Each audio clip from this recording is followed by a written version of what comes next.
Pertanyaan ini kerap kali dipertanyakan. Beberapa menanyakan sekedar untuk mengetahui jawabannya. Beberapa secara tulus memang bergumul dengan persoalan ini. Beberapa hanya ingin membenarkan tindakan mereka. Terlepas dari motivasi di baliknya, pertanyaan seperti ini layak mendapat perhatian. Di satu sisi, banyak pendeta, penatua, dan jemaat di gereja-gereja tertentu sudah terbiasa untuk merokok. Bahkan, mereka pun merokok di dalam atau sekitar gedung gereja. Mereka terlihat tidak merasa hal itu sebagai sebuah masalah. Di sisi lain, banyak orang Kristen yang terlalu menghakimi mereka yang merokok. Beberapa bahkan mengatakan bahwa para perokok tidak masuk surga. Mereka dianggap secara sengaja dan terus-menerus menghancurkan tubuh mereka yang sudah ditebus oleh Yesus Kristus. Jadi, apakah orang Kristen boleh merokok? Alkitab tidak pernah membahas tentang merokok. Kata rokok pun tidak muncul dalam Alkitab. Praktek merokok juga tidak pernah disinggung di dalamnya. Keterbatasan ini tidak menghalangi kita untuk memberikan pandangan dan sikap yang tepat terhadap merokok. Alkitab memang tidak membicarakan tentang segala sesuatu, tetapi memberikan pedoman yang cukup untuk merespons segala sesuatu. Demikian pula dengan isu tentang merokok. Alkitab menyediakan petunjuk yang memadai untuk menilai. Hasilnya, merokok adalah dosa. Pertama, merokok tidak membawa keuntungan apapun, baik bagi diri sendiri maupun orang lain. Paulus mengajarkan bahwa kebebasan di dalam Kristus tidak berarti kebebasan yang liar. Ada banyak aspek yang tetap perlu dipertimbangkan. Salah satunya adalah aspek manfaat. Paulus berkata, "Segala sesuatu halal bagiku, tetapi tidak semua berguna." 1 Korintus 6 ayat 12. Berguna di sini selanjutnya dipahami dalam konteks membangun.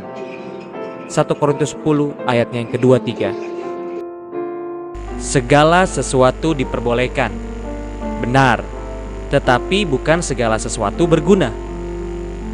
Segala sesuatu diperbolehkan, benar, tetapi bukan segala sesuatu membangun. Sampai sekarang, belum ada studi yang mengungkapkan manfaat merokok bagi kesehatan. Sebaliknya, banyak riset menunjukkan sebaliknya. Merokok sangat berbahaya, baik bagi perokok sendiri atau orang lain di sekitarnya. Kedua, merokok bersifat adiktif. Aspek lain dalam etika Kristiani adalah ketergantungan atau kecanduan.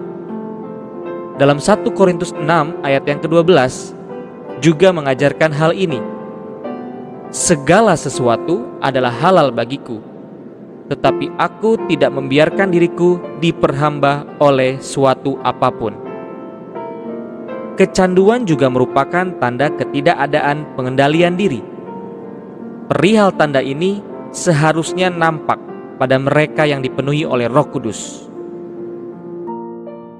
Tetapi buah roh ialah kasih, sukacita, damai sejahtera, kesabaran, kemurahan, kebaikan, kesetiaan, kelemah lembutan, penguasaan diri.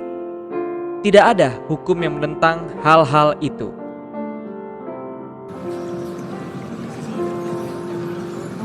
Ketiga, merokok tidak memuliakan Tuhan. Setiap orang Kristen seyogyanya melakukan segala sesuatu untuk kemuliaan Tuhan, bahkan untuk hal-hal yang sepele dan rutin sekalipun. Paulus mengajarkan, jika engkau makan atau jika engkau minum, atau jika engkau melakukan sesuatu yang lain, lakukanlah semuanya itu untuk kemuliaan Allah. 1 Korintus 10 ayat 31. Saya tidak bisa melihat bagaimana merokok dapat memuliakan Tuhan.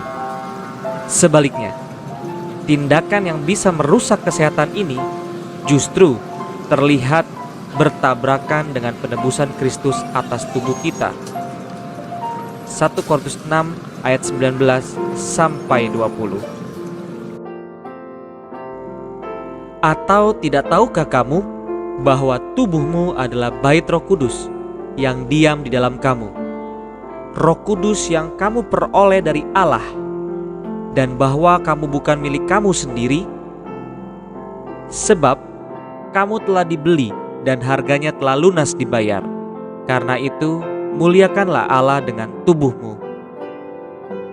Tubuh yang sudah ditebus dengan mahal seharusnya dipelihara dengan baik.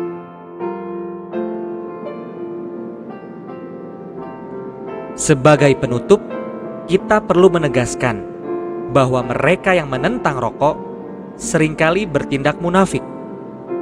Mereka memang tidak merokok, tetapi melakukan hal-hal lain yang merusak tubuh, yang bersifat adiktif dan tidak memuliakan Tuhan. Ini adalah kemunafikan, atau paling tidak sebuah ketidakkonsistenan. Prinsip yang kita terapkan pada merokok harus diterapkan pada segala hal.